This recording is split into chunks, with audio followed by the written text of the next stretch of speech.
Introducing second-year offensive lineman for the Regina Rams, all the way from the border city of Lloydminster.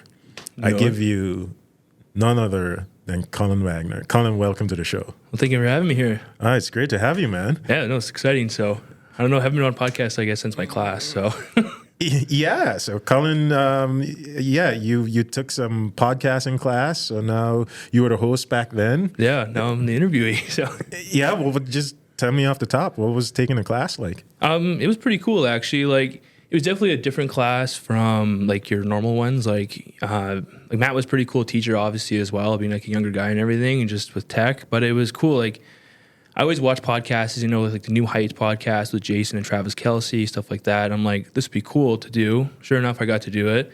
And then it was just cool. Like, you got to learn like interviewing techniques, like how to talk to people, how to maybe like transition to not programs, but like different topics and stuff like that. And then also, even though like I'm pretty all right with computers to get by for classes, I also got to learn a bit more technical stuff as well. So like that was kind of cool, just getting more used to a computer and stuff like that. So for the audience watching, can you just tell us exactly what the class is? Maybe somebody's interested, maybe want to look this class up. Do you remember off the top of your head what the class was? Off the top of my head, basically, long story short, you get into a group with however many people in it, and then essentially you come up with your own idea or topic that you want to discuss over the semester. And then basically you just make a podcast, 4 to 5 episodes, nothing too crazy. And then basically after that, you just edit it, and then you get to maybe see it on the Regina page. So, and you get credits for this, correct? Yes, and you do get credits for it. Sorry, yes. So, Perfect. And it's real simple, really easy to do. It's also just a fun class in general. So, awesome. Well, I think the class is Introduction to Podcasting and Dynamic Storytelling with the course instructor Matthew Degenhart, who is he's a dear friend of this podcast. Matthew helped us to get the wheels off of the ground in this lovely studio that we have here. So, sick. Yeah. So you mentioned the Newer Heights podcast. With Jason and Travis Kelce. Mm-hmm. I don't think I need to introduce who Travis Kelce is because No. the Swifties has introduced him to the world. But I got a question for you, though. As a football player, what's your opinion on, or do you have any opinions on footballers having podcasts like that? Like, for my opinion, I says go right for it. It just provides such an in-depth look into the NFL and like not just the league itself, but also the players who are in that league, right? Because it's not like the league is just like what everyone's in for, right? They're there to watch the players, they're to make the big plays, their team succeed, stuff like that. So you get to learn like maybe what drives a player to that level, right? What makes him different compared to like a college kid or a CIS kid or something like that, right? So it's just interesting to get that perspective in it. And then also just the stories too. Like Jason Kelce is such a very like energetic guy and very character, right? Just it's awesome hearing his stories with all the old players like Warren Sapp or Ray Lewis, stuff like that. So yeah, I really enjoyed that podcast because as a fan and someone who's never played football ever in my life, I mean, maybe I would love to say if I had played football growing up, maybe I would be a corner. I don't know, but it's just another life. Anyways, just as a fan of the NFL, I love watching and listening to that podcast because I learn different things. yeah, Just little nuances about the game, what they'll do in the locker room or some of the stuff that was said in, on the sidelines. I think one time there was just a clip of Travis just screamed at his coach, right? And yeah. Jason from the brought it up. playoffs, yeah. And Jason brought it up, and it's like, he's got to address it then and there. And it's just like, hey, it's like we could take things out of context, but you got to understand, his response is like, when we're playing the game, we're in the heat of the moment. Like things are said, things are done that you don't have a lot of time to process. It's just raw emotion. Exactly. And I think stuff like that's a good opportunity to just give people who are not athletes, who maybe are not involved in sports in any way, who can see things out of context to just sort of not excuse behavior like that, but just to sort of give some context or give some reasoning behind things, that you may see on TV, right? Well, 100%. And it's also just, you get to learn about the relationships too, right? Like, not everyone's there to be friends with each other, right? But it's all about respect, right? And like, and I think I remember correctly, like Travis was just talking about it. Like he also said like, it wasn't appropriate, especially typically if you want to do something like that, it's behind closed doors, whatever, just out of respect for the coach and yourself and the organization. But he addressed it himself. He was saying like it was uncalled for. But like at the same time though, Reed also understood the situation. He understood that Travis's emotions were very high. And he's like, you know what? It's not a huge deal. No respect was taken or like dissed or anything like that. It's all good. Yeah. Yeah. So if you had to do a podcast, now you've taken a podcasting class, yeah, you're an experienced podcast guest, host. Cullen, if you had to start a podcast, what would it be about? What would be your first pick? Well, I would say kind of like what I did for the class. I had like an O-line podcast going, and I would probably keep that going, maybe change some things, obviously, but I would focus on the O-line specifically just because everyone knows like the quarterback, everyone knows the receivers, the DBs, the linebackers, right? There's very few offensive linemen who are widely known, basically, right? And those are like the elite of the elite, which is fair enough, but there's a lot of other guys who do like hard work to get these running backs 100-yard games, to give Patrick Mahomes 400 yards, 3 touchdowns, right? Stuff like that, right? So it's cool to shine the light on those guys or the experiences as an offensive lineman or things like that, basically. Well, tell me about your experience as an offensive lineman for the Regina Rams. What's that like? And why did you come to Regina to be an offensive lineman for the Regina Rams? Well, I'll tell you, it's hard. It's hard. Like, I don't mean like play the tiny violin for me or anything like that. I just mean it's a physical position. It requires like speed, footwork, physicality, right, in order to succeed. So just by the very nature of the position, it's just tough to do. But in the end, though, like the reward is just so worth it, right? Because you got to be a little bit different as offensive lineman. You got to kind of relish in the fact of knowing that I just physically overpowered another human being and I put him into the ground. So like there's kind of like that reward, basically. But what specifically drew me to the Rams, I guess, was Coach McConkey just kind of talking about the program. And I know that with like Brett Jones, for example, and like many other names coming through this program have had success, right? And I would say also just, the Rough Riders are here as well, right? And who doesn't want to be close to them if you're a fan? So I was just kind of like, it's a win-win for me. So I decided to come here.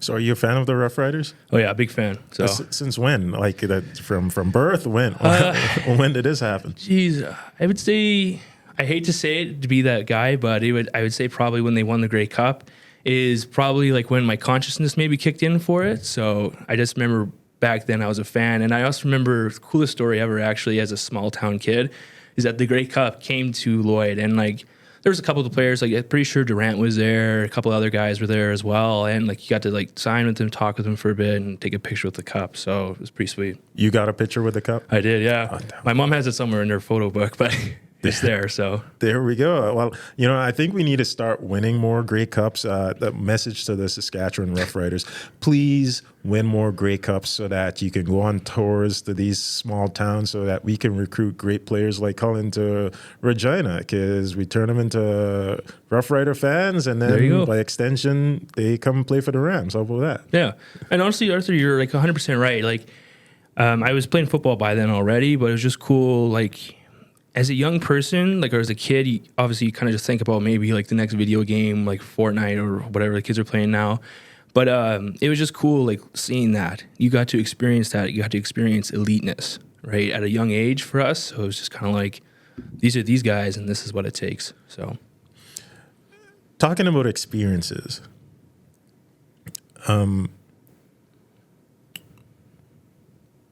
just recently, and we're recording this podcast on September 2004. Which was it? The second game of the year? The first home game of the season. You guys played the Huskies. Yep. Big week. That was a big week. Big week for sure. Why don't I let you tell listeners what sort of week that was? Like every year for us, the Huskies week is always a big week, obviously, just provincial rivals. And, I don't need to go into that anymore. But the reason why this one was just so different was like the atmosphere has changed with our program. this is my second year here, obviously, and I can just tell the air is different, basically, is all I can really say. Players are bought in, they're invested, they're buying into working out, buying into what the coaches are teaching, stuff like that. So either way, when we got to this week, the Huskies have had a number for a while, I think maybe since 2019, something like that. 2017. The Huskies had, the last time Regina Rams beat the Huskies was since 2017. And that's not something we really want to talk about too much, but I think it's important to really sort of, mention that to kind of add some context to why, this game was very significant. 100%, yeah. So, like 2017, I guess. So they've had a number for a very long time. And I think just, Coach was saying that it's a different year this year. We put in the hard work in the off season. We train when other schools were not training, right? Because we needed to put in that work. We had we had a bad season last year, right? For Rams football, it was a bad season. So we knew what we needed to do to get better. And like I said, everyone did that, coaches included, and we all bought in and got better. Now, kind of leading up to it, it was just everyone started getting fired up, like, let's get going, let's hit. But it was just kind of like, no, guys, don't worry about that. Don't get too emotional or anything like that. Just focus on us. Focus on Rams football. And that everything else will be taken care of. And then, sure enough, we listened to Coach, and we were like, you know what? Let's just focus on us, guys. It's all about us. The only ones who are going to defeat us is us, right? So we did that, and sure enough, we went into the game, and Pelish had a really great game. Like, he broke, some type of record or something like that. He had 86%, I think, so it's really good either way. He was very accurate. Very accurate. Yeah. He was okay, I guess you could say. Okay. You have very high standards. I'll leave it that. Yeah, leave it there. But okay. But no, just offensive players stepped up. The O-line had a really good game. I just know, obviously, being with the O-line room, we were just preparing as much as we could for this team. And the Huskies threw a lot of looks. They have very athletic guys in the front seven and some big guys too on the D-line. And we knew what we had, and we just prepared that way. And then basically, defense came and stepped up when they needed to, like with Cookie and Chopper Hippie, guys like that. They just made plays when we needed to, and offense scored when we needed to. So, I think Coach in the locker room before that game mentioned something like, it's time to turn the tide. Yeah, it's time to turn the tide. So it's just, like I said, 2017, the Huskies kind of had us, and Regina has always been kind of, I guess, outshadowed by the Huskies since then. And it's time to turn the tide, basically. You know what? Regina is the football capital of Saskatchewan. We need to be that team that represents this city, basically. Turn the tide and win it. Would you say that Regina is the football capital of Saskatchewan? I mean, I like to think so. I guess I know some people may hate this, but as an Albertan, kind of looking over to the other side of the border, I always viewed Regina as the football capital, I guess. So I could be wrong. I don't mean to offend anybody, but that's how I always looked at it, I guess. Okay. And would you say that because we have Mosaic Stadium and the Riders? I would say so, here? yeah, the Riders. And then also, I guess just like no real like big hockey clubs or anything here as well. Like, like I said, the closest city for me would be Edmonton, and it's all about the Oilers when the Oilers start playing. So I kind of just viewed it as Regina as the football capital. So, okay. Speaking about Mosaic Stadium, what's it like to play Mosaic, Cullen? Like, there are a lot of football teams in Canada. There are a lot of youth sports teams. Not many teams get to play in stadiums as significant as Mosaic Stadium. Yeah. You have that privilege of playing Mosaic Stadium. What's it like? It's awesome. Just to put it in short words, it's awesome. Like I said, I'm a Riders fan, and it was cool. Just cool little side story as well. I remember in our last year preseason game when we played Manitoba, it was my very first time I ever stepped on the field as a CIS player.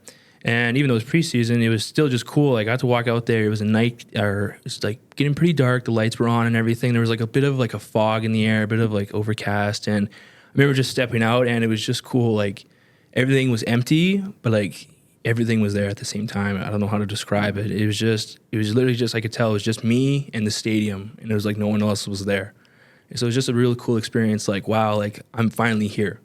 Like I'm finally getting to live this moment. So. And do you relive that every time you step out onto the field to play a game here at home with the Rams? Oh yeah, like 100%. Like it's like this is not something that you should be taking for granted. Like so many few kids get to play football past high school, right? And very few past that get to go pros and stuff, right? Football ends quicker than you think, whether it's you do your 4 and you're done, or 4 or 5 you're done, or you get an injury and that's it, right? So you just needed to cherish every situation, or every moment, I should say, that you're in. So basically I try to every game kind of just, when I step onto the field, I kind of just take a look at the upper stands. It's empty, of course, but it's just cool knowing that like I'm one step away from the riders, stuff like that, right? So awesome. So you talk about being one step away from the riders. What's your goal, Cullen? What's your aspirations? Do you want to just end it here at the collegiate career, or do you want to set your sights for the CFL, the NFL? What's the goal? Well, as a football player, obviously I would love to go play CFL and NFL. And like what I mean by step away from the riders, I mean I have a lot of work to do still, so I don't mean it that way. I just mean kind of like, you're one step from a level. The next progression. Yeah, exactly. But yeah, no, that's kind of it, I guess, for it. But yeah. Sorry, what's needed to play at that level? Like with the difference to bridge that gap from U Sports to either the CFL or the NFL as an offensive line, as an offensive lineman. What do other teams, or what do scouts, what do people need to see in a person at that position to really say, hey, this guy can play at the big leagues? Truthfully, it takes a lot of work, obviously, with any position, but it takes a lot of work at offensive line, typically because when you're coming out of university, you might be 23, maybe 20, anywhere from 22 to 24, something like that, depending on how long you stay here, I guess. But you're coming in against full-grown men, right? So you need to get your strength up, obviously, but typically that's built from them or within the program stuff. But if I was, say, like a CFL coach and I'm looking at all these schools and which offensive lineman I take, I always think that a good key is, does he keep his feet moving all the time when there's no one near him? Or does he look for work to find his guy in a pass block, maybe make a cool highlight film, stuff like that. Also, another good one as well is if a pig is thrown, where are they on the field? Because it's super easy to just be like, it's okay, they're the big boys, they're not going to go chase it and go get him, right? But you never know. They may cut back towards you and you may be able to make the tackle, right? So it's just that effort, because it's unnecessary running for offensive linemen, and we know that. But it's if you run and sprint after the guy, that means you want to play football. It's interesting you say that, because as you're saying that about keeping your feet moving and seeing offensive linemen chase guys down, I'm thinking back to Jason Kelsey and his highlight reels. Many times I've seen clips of him well after the snap, he's trucking down the field, just sprinting after guys. As a center, he moves and he's pretty quick. So I guess having that agility and strength at the same time is, and then the stamina. 100%. Yeah.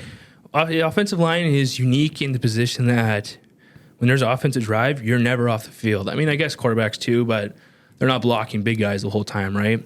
So it's just kind of you're never really off the field the whole time. And just the fact that that you have maybe another 70 yards to go. And it's just that mental toughness. Mental toughness is just so important as offensive linemen. Because, you may be kind of like me. I'm not the biggest guy around or anything, right? But it's you go against guys who may be 6'6", 330 pounds, and you're like, holy cow, what have they been feeding this guy, right? But it's just that mental toughness saying, no, I believe in myself. I believe in the coaches have told me and taught me. And it's I know I can take my task and complete it. Awesome. Well, I'm going to take the opportunity here, Cullen, for you to just give us, a quick update as to where the Rams are this season and what we have to look forward to. Yeah, we just finished coming up against U of A. It was a bit of a tough loss. Sorry, I thought it was this one. It was a bit of a tough loss, but essentially just kind of what happened in that game. We had quite a few bit more penalties than any of us want to admit.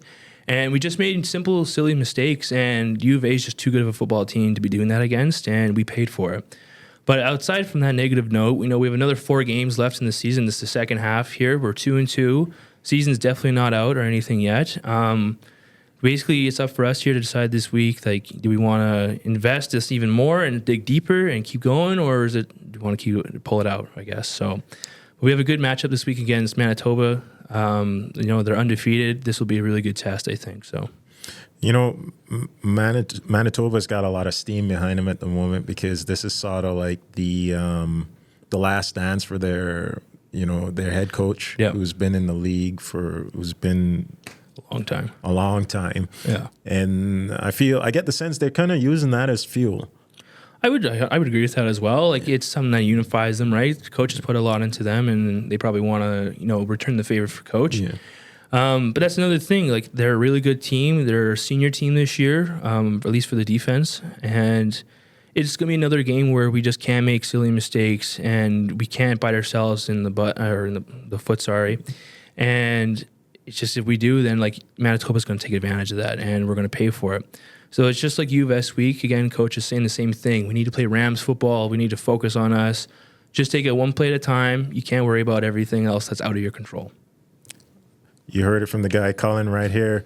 Second-year offensive lineman for the Regina Rams, and they're 2-2 on the season right now, so we're wishing them all the best and looking forward to that next matchup against the Huskies. Yeah, it'll be a good one. So it'll be at U of S too, so it'll be a really good crowd. So. How crazy would it be if you beat the Huskies twice in one season? Like, would have you allowed yourself to think of those possibilities, or you just want to keep it in the moment and go one day at a time? It's exactly what coach says. We just can only focus on us and take it one day at a time, one play at a time. That's all you can do. Coach really well. You're coach really well. Coach McConkey, I tip my hat to you. We will leave it there. This was the Scratching Post, and I'm your host, Arthur Ward. I want to give Cullen Wagner a big shout out for coming on the podcast today. Thank you so much. Thank you for having me. It's been awesome. So it was great. And to all the people behind the scenes, our producer, EJ, he's back there working the cameras, working the soundboards. I want to give a big shout out to Kelsey Pettigrew, one of the people that helped pull this podcast together. Matthew Degenhart, big shout out to Matthew as well. And that was another episode of The Scratching Post, brought to you by our lovely friends over at SaskTel. Thank you, SaskTel, for making this podcast happen. And until next time, I will see you back here in this chair.